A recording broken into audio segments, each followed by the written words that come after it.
ცხოვრებამ ბევრჯერ წამაქცია. ზოგჯერ ისეძლია, რომ მეგონა ვეღარ ავდგებოდი. ხანდახან მუხლებზე დაცემული ვრჩებოდი. ვუყურებდი საკუთარ თავს და ვცდილობდი გამეგო რისთვის, რა უნდა მესწავლა ამ ტკივილისგან. და მაინც ყოველი დაცემის შემდეგ აღმოვაჩინე, რომ სადღაც ღრმად ძალა მქონდა, ძალა, რომელიც მაშინაც კი მელაპარაკებოდა, როცა გულის სიღრმეში იყო ჩაკეტილი. ადექი კიდევ სცადე. დაცემებმა მასწავლა თავმდაბლობა, ადამიანების ღრმა გაგება და ისიც, რომ სიმტკიცე არ ნიშნავს არასდროს წაქცევას.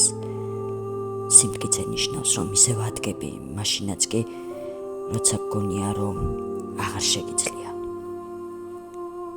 ცხოვრებამ ბევრჯერ დამცა, მაგრამ რამდენჯერაც ავდექი, ეს უკვე ჩემი გამარჯვება იყო.